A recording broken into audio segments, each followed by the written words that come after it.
Indianola basement.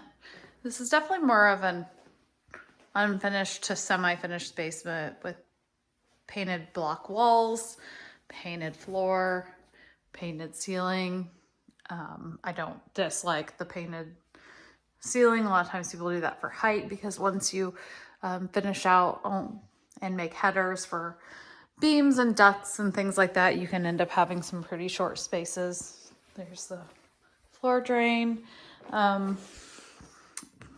I think a lot of this paint is just scratched off, but some could be from some water or moisture trickling in. I haven't looked at the disclosure on this one, so I don't know if they say if they have any water intrusion, but some is not unusual in a basement like this. They weren't really made to be finished when they were built.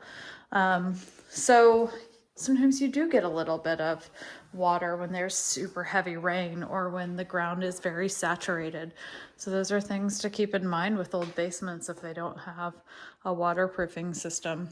Sometimes it's just about keeping an eye on it and management. There's the utility room, furnace and gas water heater. It's a curtain or shower curtain across for a door there. Bathroom on the left. Tile floor. Kind of a cheap but a full shower stall here. Patching on the walls.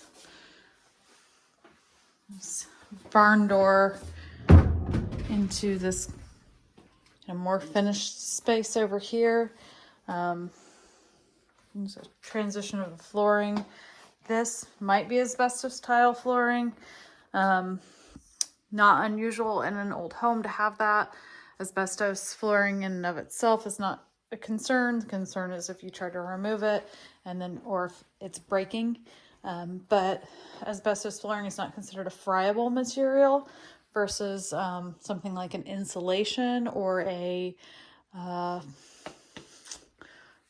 we see asbestos wrap on ducts a lot. Those are considered friable. They're much more likely to become airborne, which is when asbestos is a problem. They've got a bed down here. Some of the walls in this room are finished. You still have one that's concrete block over here. There is that egress window. So it's kind of doubled as both a bedroom and family room down here. Not much lighting. It's very dark in here. Let's see, there's just some storage back here. So this wall, you can see where it's painted and it's peeled some. Sometimes that can be indicative of moisture, not always, but just something to know. Usually the corners are where we see the most moisture come in, and that's usually due to downspouts not being directed away properly. It's a mostly Romex wiring.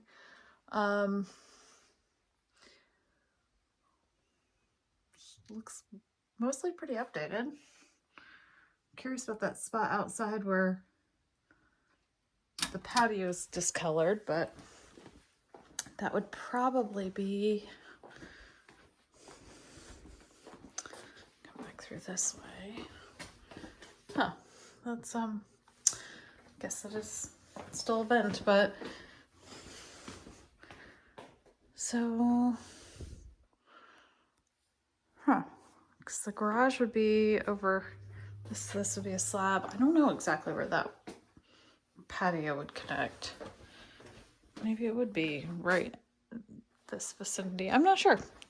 That's not very helpful.